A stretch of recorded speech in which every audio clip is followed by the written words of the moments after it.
중반부 말씀을 통해서 함께 은혜를 나누고자 합니다. 오늘 말씀은 예수님께서 이 세리 마태를 당신의 제자로 하나님의 백성으로 부르시는 장면입니다. 이제 마태복음 같은 경우에는 이제 베드로, 야고보, 요한 이런 분들을 이제 모시는 장면이 부르는 장면이 자세히 나오는데 특별히 마가복음에서는 이 세리 마태를 부르시는 장면이 비교적 길게 나와 있습니다. 오늘 성경에 보시면은 이 마태의 직업이 뭐라고 나옵니까? 세리로 나옵니다. 지금으로 말하면 이제 세무사 정도 되겠죠. 세무사.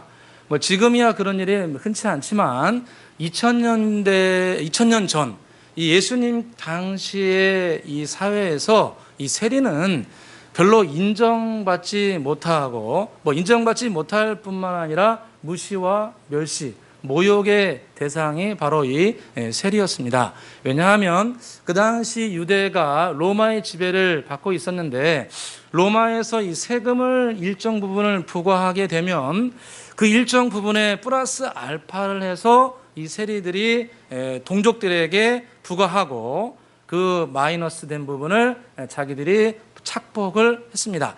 예를 들면 로마 정부에서 유대 땅에는 2020년에는 1인당 10만 원씩 인두세를 내라. 지금은 별로 안 그렇지만 예전에 인두세를 다 걷었습니다. 1인당 이 머리 두자 써가지고 1인당 얼마씩 1년에 걷어갔습니다. 그래서 인두세를 예를 들어서 10만 원을 부과하면 이 세리는 한 15만 원을 유대인들에게 부과를 해서 이 5만 원 차액을 자기가 가져갔습니다. 그래서 유대 사회에서 예수님 당시 이 세리들은 뭐라고 많이 욕을 얻어먹었냐면 이 동족의 피를 빨아먹는 놈들아, 이런 이야기를 많이 들었습니다.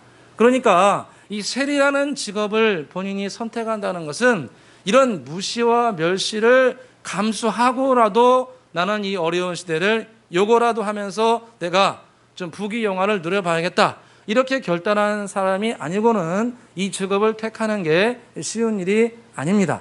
그런데 이 세리 마태가 이 직업을 선택을 하게 됩니다. 그리고 오늘 성경에 보게 되면 이 마태의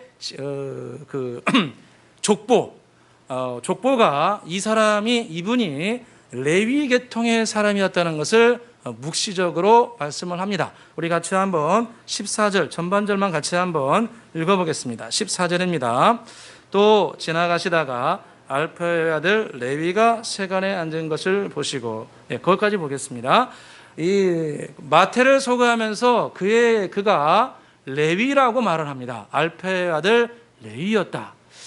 이 다른 성경에서는 이 레위라고 이야기를 안 하는데 마가복음에서 유일하게 레위라고 이야기를 합니다. 그 말은 이 마가가 이 사도 베드로의 직계제자 아닙니까? 사도 베드로의 직계제자입니다. 그래서 이 사도 베드로로부터 마태 이야기를 많이 들었을 겁니다. 함께 생활을 했으니까. 그러면서 이 마가가 들은 거는 이 마태가 레위 계통의 사람이었다는 것을 들었던 것 같습니다. 그래서 오늘 성경에 알페의 아들 레위라 이렇게 기록을 합니다.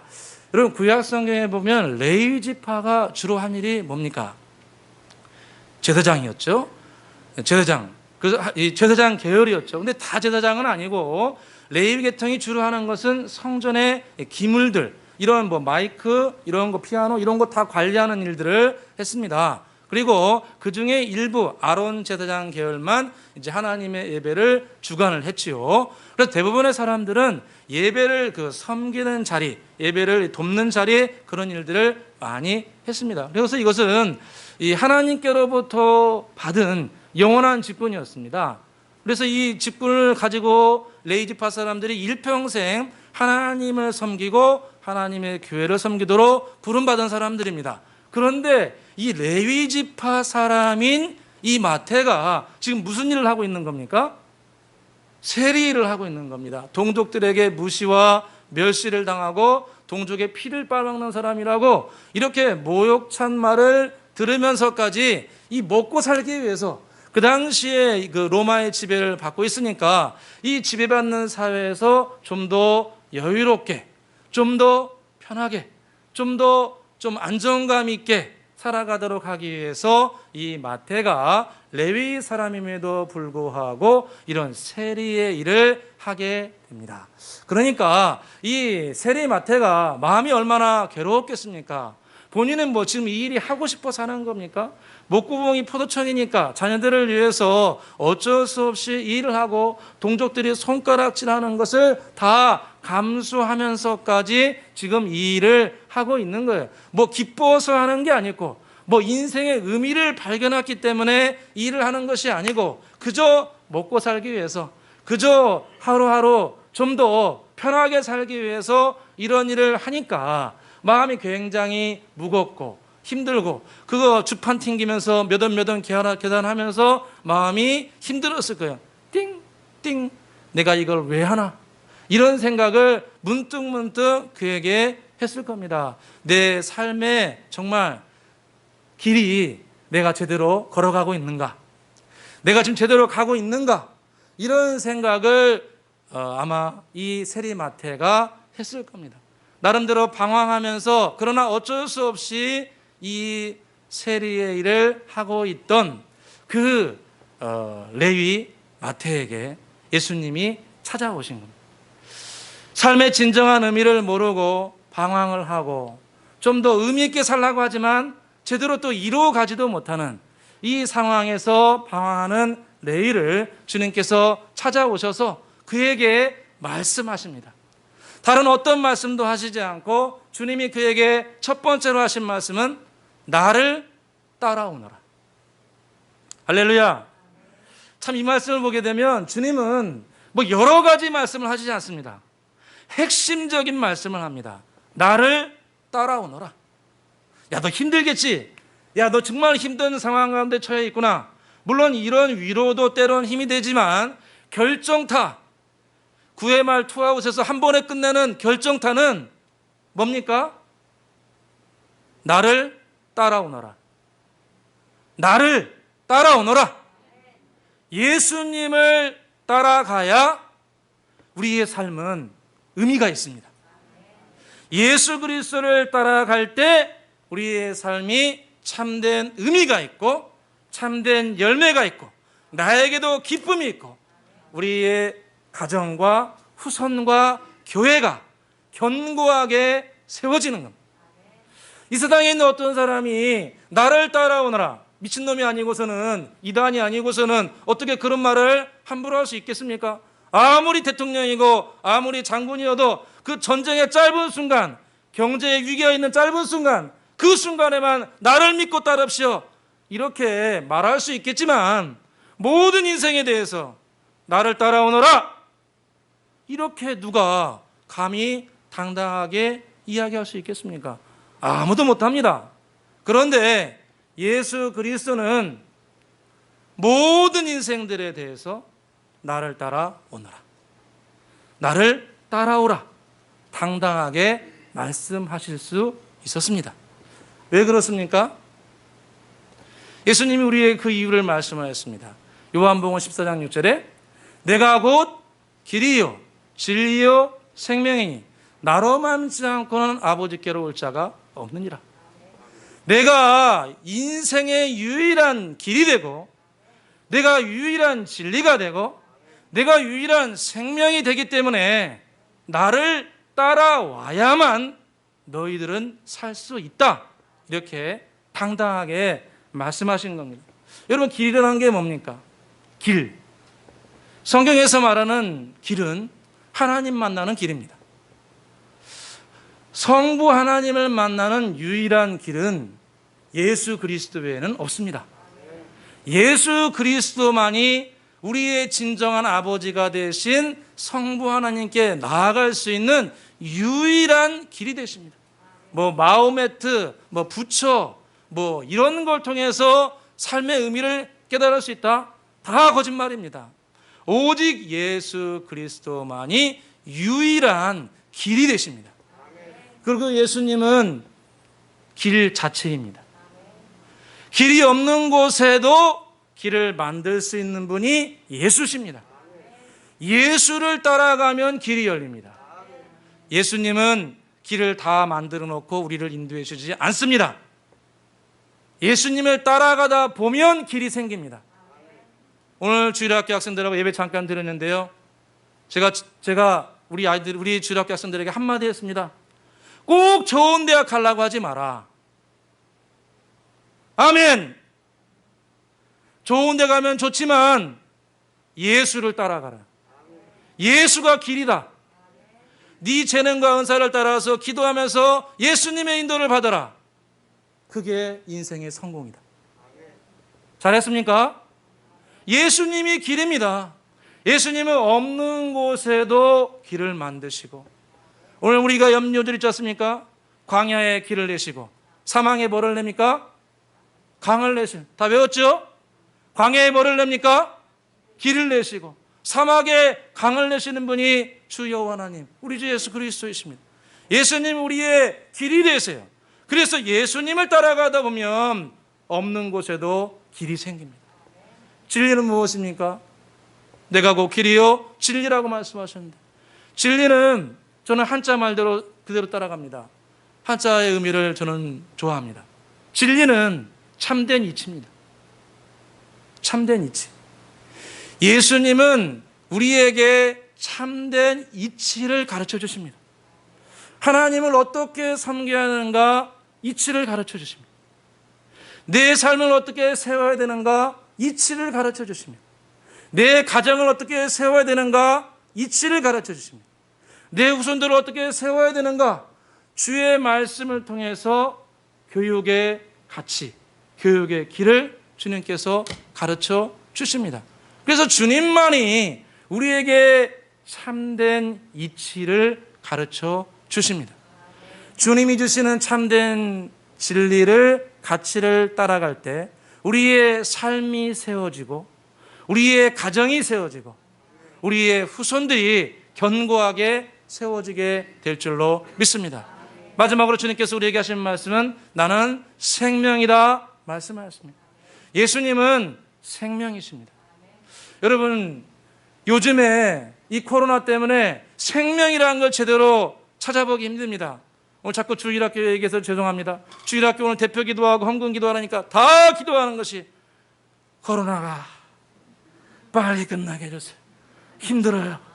할렐루야. 뭐 애들도 다 그런 기도예요. 그러니까 우리가 무엇을 하든 희망찬 얘기를 많이 해야 됩니다. 할렐루야. 얼마나 우리가 코로나 때문에 처져 있으면 애들도 마이크 잡고 기도하는 게 주여 코로나가 빨리, 이런 얘기 하겠어요. 물론 틀린 말은 아니지만 예수님은 우리에게 생명을 주십니다. 이 어려운 시대에도 주님은 우리에게 이것을 이겨나갈 수 있는 새로운 생명을 저와 여러분에게 지금 이 시간에도 부어주고 계신 줄로 믿습니다. 바라는 자들, 믿는 자들에게 주님은 이 시간에도 우리 모두에게 영원한 생명뿐만 아니라 이 땅을 이겨나갈 수 있는 참 진리와 생명을 이 시간에도 부어주고 계신 줄로 믿습니다. 그러므로 저와 여러분이 길이요 진리요 생명이신 예수 그리스도를 따라가게 되면 어떤 길도 생기게 되고, 참된 이치이시기에 우리의 삶과 우리의 가정과 후손들이 세워지게 되고, 이 코로나로 힘든 시대라고 하지만 우리에게 주님께서 새 생명을 부어주실 줄로 믿습니다. 나를 따라오너라. 여러분, 명절을 이번 명절은 참 좀 그랬습니다. 저도 이번에 명절에 어디 가지 못했습니다. 저희 부모님이 3주 전에 전화 와가지고 이 목사 이번에 오지 마라. 이 서울은 힘들다. 너 여기 오면 니네 교회 힘들 거야. 그래가지고 저희 본가 처가 이번에 못 갔습니다. 제가 결혼하고 한 번도 제가 명절 때 특별한 일 아니면은 본가 처가 다 갔거든요. 근데 이번에는 본가 처가 다 못 갔어요. 그래서 제가 이제 추석 당일날 이제 기도하고 집에 기도하고 이제 끝났는데 뭐 갈 데가 없는 거예요. 음식점도 가면 안 돼요, 요즘에는. 음식점도 못 가고 이제 이거 어디 가나 하고 고민하다가 오늘 뭐 해야 되나 그 생각을 하다가 오늘 추석인데 가정 예배나 드리자. 할렐루야. 아주 가정 예배를 제가 이제 저희 4명이 모여가지고 함께 가정 예배를 드렸습니다. 제가 우리 교회 와가지고 명절 때마다 이 명절 예배 순서지를 만들었는데 그 만들 때마다 제가 정말 죄송한 마음속 한켠에 죄송한 마음 뭐였냐면은 참 제 가정이 이 본가 처가가 일부는 믿으세요. 일부는 믿으시는데 다 믿지는 않아요. 그렇기 때문에 뭐 다 모여가지고 우리 예배 드립시다 이런 말을 함부로 못해요. 그래서 제가 항상 명절 때 예배 순서지 만들지 못하고 제가 이 온 가족이 모여서 예배드리지 못하는 게 항상 마음에 한켠에 좀 죄송했어요. 근데 이번에 제가 어떻게 하다 보니까 명절에 비록 4명이지만 우리 온 가족이 모여서 명절날 가정 예배를 드리게 되었습니다. 참 저는 우리 가족 비록 적은 수지만 4명이 모여가지고 사도신경 고백하고 자녀들이 그 순서지에 나와 있는 그 기도 그대로 뭐 써 있는 거 그대로 읽더라고요. 그대로 읽고 민수기 6장 말씀 가지고 함께 나누고 주기도문하고 마치고 딱 제가 제 마음에 밀려드는 생각은 주님 감사합니다. 주님 감사합니다. 제가 예수님 믿고 30년 만에 처음으로 명절날 예배드렸어요. 30년 만에 처음으로 명절날 예배드렸어요. 주님께 너무 감사하더라고요. 주님, 제가 30년 만에 가정예배 명절날 처음 드립니다. 주님, 저를 지금까지 이끌어주시고 세워주시고 여기까지 함께 하시고 가정도 세워주시고 자녀들도 세워주시고 교회도 세워주시니 진실로 감사합니다. 여호와는 나의 목자시니 내게 부족함이 없으리로다. 그가 나를 푸른 초장에 누이시고 실만한 물가로 인도하시는도다. 내 영혼을 소생시키시고 자기 이름을 위하여 의의 길로 인도하시는도다. 내가 사망의 음침한 골짜기를 다닐지라도 해를 두려워하지 않을 것은 주께서 나와 함께 하십니다. 주의 지팡이와 막대기가 나를 안위하시나이다. 주께서 내 원수의 목전에서 상을 차려주시고 기름을 내 머리에 부으셨으니 내 잔이 넘치나이다. 나의 평생의 선하심과 인자하심이 반드시 나를 따르니 내가 여호와의 집에 영원히 거하리로다. 아멘. 다윗이 어렸을 때부터 여호와 하나님을 나의 목자로 모시고 일평생 살아가면서 노년에 쓰는 것이 시편 23편입니다. 내가 나의 하나님을 나의 목자로 나의 구원자로 나의 왕으로 일평생 모시고 그분을 따르다 보니까 주님께서 나를 푸른 풀밭 쉴만한 물가로 인도해 주셨다. 주님께서 때마다 일마다 어려운 일 있을 때마다 내가 낙담되어 있을 때 여호와께서 내 영혼을 소생시켜 주시고 사망의 음침한 골짜기를 지난다 할지라도 주님께서 나를 꽉 붙들어 주셔가지고 안전한 지대로 나를 옮겨 주셨다. 원수 앞에서 당당하게 상을 차려주시고 성령의 기름 부으심을 갑절로 나에게 부어 주셨도다.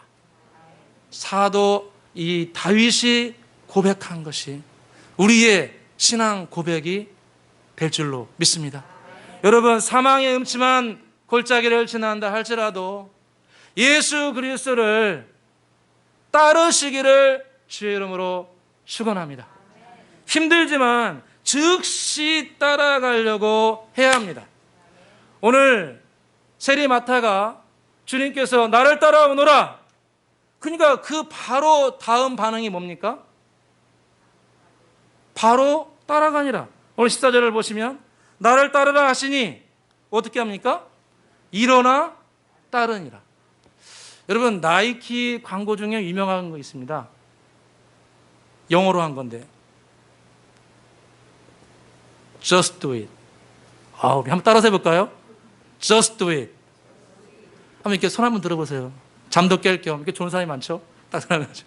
따라가세요. Just do it. Just do it. 그냥 하십시오. 감사합니다. 주님 말씀하시면 Just do it. 따라가세요. 많은 생각을 하지 말고 Just do it. 그냥 따라가요. 주님께서 나를 따라오너라. 아멘. 따라가겠습니다. 내 아들아, 이렇게 했으면 좋겠다. Just do it. 따라가세요. 내 딸아, 이렇게 했으면 좋겠다. Just do it. 따라가면 됩니다. 그래서 저와 여러분이 예수님을 따라간다는 것은 예수님께서 이끄시는 자리에 서는 겁니다. 오늘 예수님께서 나를 따라오너라, 이 말씀을 제가 찾아보니까요, 이 따라오너라의 단어의 뜻이 뭐냐면은 그 당시 예수님이 말씀하신 헬라어 그리스어 말을 찾아보니까 아콜루세오라는 단어입니다. 아콜루세오. 제가 항상 말씀드리지만 제가 이거 대단한 그걸 지식을 하는 게 아니고 하나님 예수님 말씀을 좀 더 깊이 있게 이해하려고 그러는 겁니다. 예수님께서 나를 따라오너라 할 때 뭐라고 말씀하셨냐면 아콜루세오 그러셨어요. 아콜루세오. 그 뜻을 찾아보니까 무슨 뜻이냐면은 아콜루세오 뜻이 함께 같은 길에 서 있다, 이런 뜻입니다. 그러니까 예수님을 따라간다는 건 뭐냐면은 함께 같은 라인에 서 있는 겁니다. 같은 길에 서 있는 거예요. 우리가 예수님을 따라간다는 것은 예수님이 서 계신 자리에 함께 서 있는 거예요. 예수님이 지금 오른쪽으로 가시면 우리는 어느 쪽으로 가야 됩니까? Just do it. 오른쪽에 가는 겁니다. 예수님이 왼쪽으로 옮기시면 우리도 왼쪽으로 옮기는 거예요. 예수님이 전진하시면 어떻게 됩니까? 우리도 함께 전진해요. 예수님이 잠깐 멈추시면 어떻게 됩니까? 우리도 잠시 멈춰야 돼요. 그래서 실제적인 방법에 있어서는 예수님이 말씀하신 자리에 우리가 서야 됩니다. 예수님을 따른다는 것은 실제적인 방법에 있어서는 예수님이 말씀하신 자리에 저와 여러분이 서는 겁니다. 물론 이게 말처럼 쉬운 게 아니죠. 여러분, 예수님의 말씀이 은혜로운 말씀도 많이 있지만 우리에게 부탁하시고 명령하신 말씀들은 힘든 말씀도 굉장히 많습니다. 내가 너희를 사랑한 것 같이 너희도 서로 사랑하라. 이걸 왜 말씀하셔가지고 우리 힘들게 하는지. 내가 너희를 사랑한 것 같이 너희도 사랑하라. 예수님 말씀하시는 것은 내가 너를 위해서 생명을 주었듯이 너희 형제 자매들끼리 예수 믿는 사람들까지 정말 진실하게 사랑하라. 할렐루야. 이것을 실천하는 것은 굉장히 어렵습니다. 말처럼 쉬운 게 아니에요. 나에게 상처를 주고 고통을 주고 나를 무너뜨리고 말로 행동으로 나에게 고통을 준 사람을 내가 예수 그리스도의 마음을 품고 용서하고 사랑하고 축복한다. 쉽지 않은 길입니다. 내 마음이 용서가 안 되고 상처가 있고 괴로운데 육체적으로 피곤한데 그 말씀을 순종한다. 어려운 길이에요. 그런데 나를 따르라는 건 뭐냐면 내가 부족하지만 그 말씀을 한 발자국 한 발자국 따라가는 겁니다. 예수님의 그 라인에 예수님이 말씀하신 그 자리에 나도 한 발자국 발을 딛고 한 발자국 말을 하고 한 발자국 이 마음을 조금 수그려들여서 기도하면서 회복하고 치료받아서 그 방향으로 조금씩 옮겨가는 겁니다. 너희는 먼저 그의 나라와 그의 의를 구하라. 그리하면 이 모든 것을 너희에게 더하여 주시리라. 우리의 삶의 가치 기준이 하나님 나라를 이 땅 가운데 세우는 것을 목표로 하라는 겁니다. 우리가 뒤에 말씀을 너무 많이 이용하면 안 됩니다. 그리하면 이 모든 것을 너희에게 더하여 주시리라. 여기만 치중할 것이 아니고 그 앞에 구절에 우리가 한번 깊이 생각해 봐야 됩니다. 너희는 먼저 그의 나라와 그의 의를 구하라. 이것이 우리 인생의 예수의 보혈을 먹고 살아가는 저와 여러분의 인생의 목표라는 겁니다. 그냥 뒤에 구절 30배, 60배, 100배의 축복 여기만 우리가 목표가 아니고 우리의 삶의 진정한 목표는 예수 그리스도의 나라, 의와 평강과 희락의 나라, 주님이 원하시는 의로운 나라를 내 삶의 현장에서 세워가는 것이 우리 인생의 목표라는 겁니다.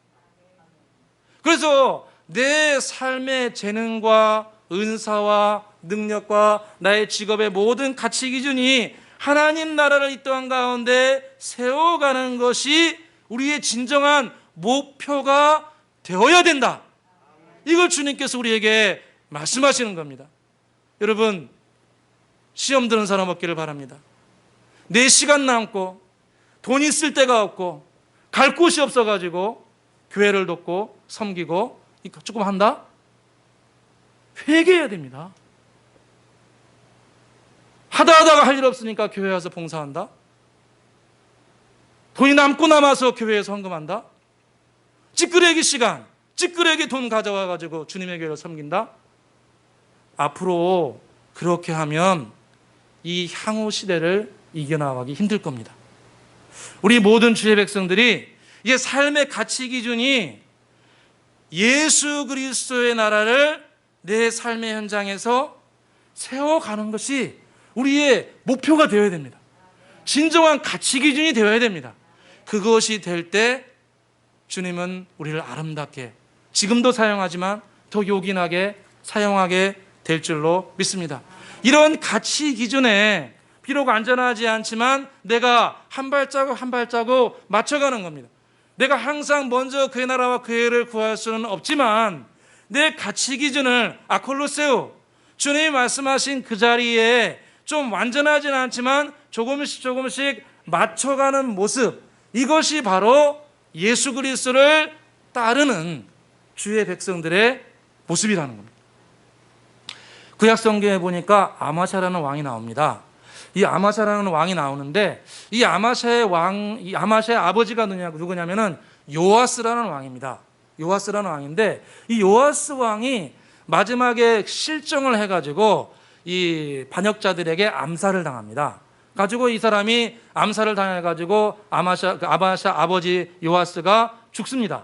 그래가지고 이제 이 아마샤가 25살의 왕위를 계승받습니다. 이 유대는 신정국가이기 때문에 아무리 반역을 해도 이 왕을 자기가 안 합니다. 그냥 그 아들이 있으면은 신정국가니까 아들을 왕으로 세워요. 그래서 요아스가 이제 이 왕이 되는데 몇 살이 됐다고요? 25. 25이면 자기 아버지가 암살당하는 것을 봤을까요? 안 봤을까요? 봤죠. 그래가지고 이 사람이 왕이 됐는데 이 반역자들을 바로 죽여버리고 싶은데 권력이 없으니까, 반역자들이 권력을 잡고 있으니까 못 죽입니다. 그래서 이 아마샤가 절치부심하면서 권력을 되찾는데 몇 년이 걸립니다. 그래서 몇 년 있다가 권력을 되찾은 다음에 그 다음에 첫 번째 한 일이 뭐겠습니까? 반역자들을 다 죽여버립니다. 자기 아버지를 죽인 반역자를 다 죽입니다. 여러분, 역사 가운데 반역자들을 죽이면 보통 몇 대를 죽입니까? 3대를 보통 죽입니다. 손자까지 다 죽입니다. 중국 역사 가운데 독한 사람들은 몇 대를 죽입니까? 7족을 멸합니다. 그 유명한 당태종이 7족을 멸합니다. 무서운 사람입니다. 7족을 멸합니다. 7족. 그런데 이 아마샤가 자기 아버지를 죽인 이 반역자들을 권력을 잡은 다음에 다 내치로 죽이는데 그 자녀들을 한 사람도 안 죽입니다. 그 반역자들의 후손을 한 사람도 안 죽여요. 왜 안 죽였냐면 신명기 말씀에 아버지의 죄로 말미암아 자녀를 죽이지 말고 자녀의 죄로 말미암아 아버지를 죽이지 말라. 각자의 죄로 각자가 당할 것이니라. 이렇게 신명기 24장 16절에 말씀합니다. 자녀의 죄로 말미암아 아비를 죽이지 말 것이요 아버지로 말미암아 자녀를 죽이지 말라 할 것이니 오직 사람마다 자기의 죄로 말미암아 죽을 것이니라. 이 말씀을 이 아마샤가 어렸을 때부터 훈련받았기 때문에 이 말씀을 그대로 지킵니다. 이 권력이 있어가지고 다 처단할 수 있었는데 3족을 멸할 수 있는데 신명기 24장 말씀을 따라서 아마샤가 안 죽여요. 얼마나 죽이고 싶겠어요. 얼마나 자기 아버지를 1년 전에 지금 24살 때 암살당하는 것을 직접 체험했는데 그 반역자들의 후손들을 가만히 내겠습니까? 언제 또 반역할지 모르는데 씨를 없애버려야 되지. 그런데 아마샤가 하나님 말씀, 이 말씀 때문에 한 사람도 안 죽입니다. 후손들을 손을 안 대요. 저는 이 아마샤가 물론 후대에 나쁜 짓도 많이 했지만 정말 잘한 겁니다. 우리가 주님을 따라간다는 것은 주님의 말씀하신 그 라인에 우리가 부족하지만 함께 서는 겁니다. 참 신기하죠. 서게 되니까 이 아마샤가 하나님 말씀 자리에 이렇게 서가니까 어떤 일이 생기냐면은 그 이후에 에돔과의 전쟁이 있는데 이 전쟁에서 승승장구합니다. 열왕기하 14장 7절에 보니까 아마샤가 소금 골짜기에서 에돔 사람 10,000명을 죽이고 또 전쟁을 하여 셀라를 취하였더라. 이 에돔과의 전쟁에서 10,000명을 다 이렇게 섬멸하고 또 셀라라는 지역을 다시 되찾고 확장을 시킵니다. 참 이걸 보게 되면 주님을 따라간다는 것, 여호와 하나님의 말씀을 우리가 그 라인에 부족하지만 함께 서게 되면 주님께서는 저와 여러분에게 반드시 승리를 주십니다. 반드시 열매를 주시게 됩니다. 그러므로 저와 여러분이 나를 따르라. 아콜로세요. 주님이 말씀하신 자리에 우리가 한 발자국 한 발자국, 비록 안전하지는 않지만 그 자리에 서 나아가기를 간절히 소원합니다. 주님 말씀하셨습니다. 요한복음 13장 35절에 너희가 서로 사랑하면 모든 사람이 너희가 내 제자인 줄 알리라. 너희가 서로 사랑하면 이로써 모든 사람이 너희가 내 제자인 줄 알리라. 저는 이 말씀이 마치 우리 대한민국 교회에 이 코로나 시대를 지나가면서 우리에게 말씀하시는 것 같아요. 너희가 서로 사랑하면 세상이 너희가 내 제자인 줄 알리라.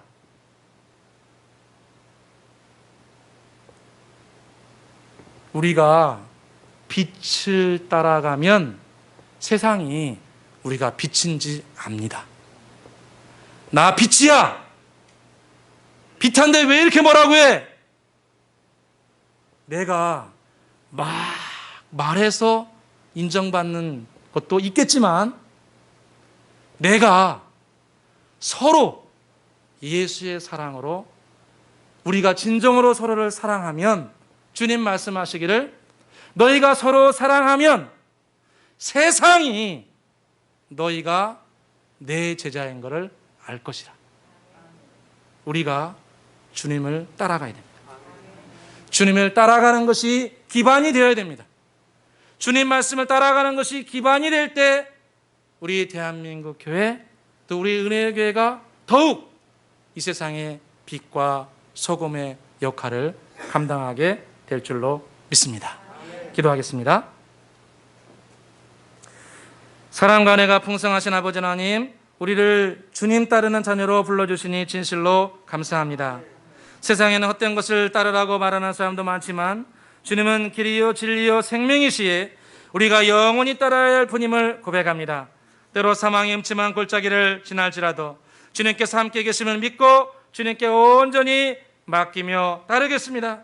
주여 길을 우리에게 열어주시고 주여 진리의 열매가 맺게 해주시고 생명이 넘치게 하여 주옵소서. 또한 저희들 아콜로세오 주님께서 서 계신 자리에 함께 서기를 소원합니다. 아마샤와 같이 주의 말씀에 함께 서게 해주시고 이로 말미암아 열매 맺는 사람 되기를 간절히 소원합니다. 주님 말씀하신 사랑의 자리, 주님 말씀하신 용서의 자리, 주님 말씀하신 섬김의 자리, 충성의 자리에 우리 함께 다 같이 서서 우리 개인이 살고 가정이 살고 교회가 더욱더 아름답게 세워지는 역사 나타나게 하여 주시옵소서. 감사와 영광을 돌리오며 예수 그리스도의 이름으로 기도드립니다. 아멘. 우리 다 함께 찬송가 50장 부르시면서 준비할